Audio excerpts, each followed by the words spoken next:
আসসালামু আলাইকুম everyone, welcome my ইফরানা kitchen. সবাই কেমন আছেন? আশা করছি আলহামদুলিল্লাহ ভালো আছেন। আজ আমি সাদা পোলাও রান্না করব।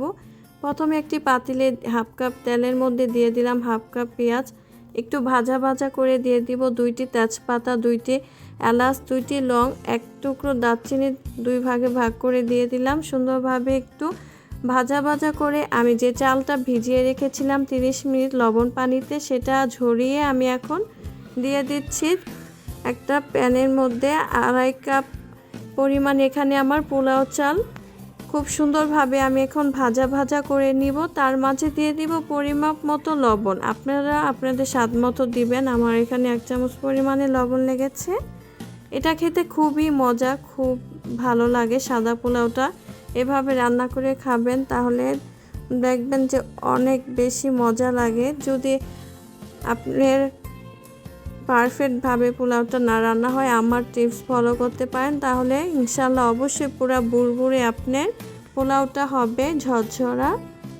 আমি পোলাও চালটি খুব সুন্দরভাবে একদম ভাজা ভাজা করে নিচ্ছি। আমার যখন ভাজা ভাজা হয়ে যাবে তখন আমি দিয়ে দিব 5 কাপের থেকে একটু কম পানি, 4.5 কাপের থেকে একটু বেশি পানি দিয়ে দিলাম।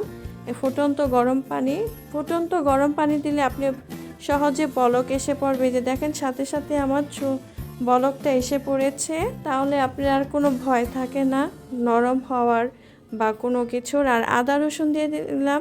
আপনি আদা বাটা হাফ চামচ পরিমাণে, এখানে রসুন বাটা অবশ্যই দিবেন না পোলাওতে, আদা বাটাটা দিলেই বেশি ভালো লাগে। 2 চামচ পরিমাণে গুঁড়া দুধ দিয়ে ভালোভাবে নেড়ে চেড়ে আমি এটা ঢেকে দিব। তার আগে দিয়ে দিব 2 চামচ পরিমাণে চিনিটা দিলে খুবই ভালো লাগে, টেস্টটা খুব সুন্দর আসে। আর দিয়ে দিলাম 4টা কাঁচামরিচ।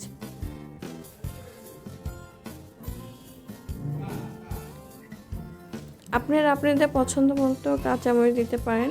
আমি সুন্দরভাবে নেড়ে চেড়ে ঢেকে দিব আর ফিরে আসছি কিছুক্ষণ পর। এই যে আমার পানিটা একদমই শুকিয়ে গেছে। এখন আরেকটু নাড়াচাড়া দিয়ে সুন্দরভাবে মাঝে রেখে দিব। এটা আমার হোমমেড ঘি। এখন আমি 2 চামচ পরিমাণে ঘি দিয়ে দিব। তার সাথে কাজু বাদাম, পেস্তা বাদাম, কাঠবাদাম এগুলা কেটে সুন্দরভাবে উপরে দিয়ে দিব। এটা খেতে তাহলে খুবই মজা লাগে। একবার হলো এইভাবে বাসায় করে খাবেন, দেখবেন যে কতটা মজা। আর দিয়ে দিয়েছে কিশমিশ কিছুটা, আপনারা আপনাদের পছন্দ মতো দিবেন। এই পোলাওটা খুবই মজা লাগে, একবার হলো করে খাবেন। আমার ভিডিওগুলো ভালো লাগলে অবশ্যই লাইক, কমেন্ট, সাবস্ক্রাইব করে দিবেন। এটা আমার হাজব্যান্ডের বাচ্চাদের খুবই পছন্দের একটি পোলাও। আমার পোলাওটা হয়ে গেছে, এখন আমি পরিবেশন করব। একটু বেরেস্তা উপরে দিয়ে দিয়েছি। আমি এটা আজকে গরুর গোশত আর গরুর সরিষা দিয়ে রান্না করেছি, সেটা দিয়ে পরিবেশন করব। সবাই ভালো থাকবেন। আল্লাহ হাফেজ। আসসালামু আলাইকুম।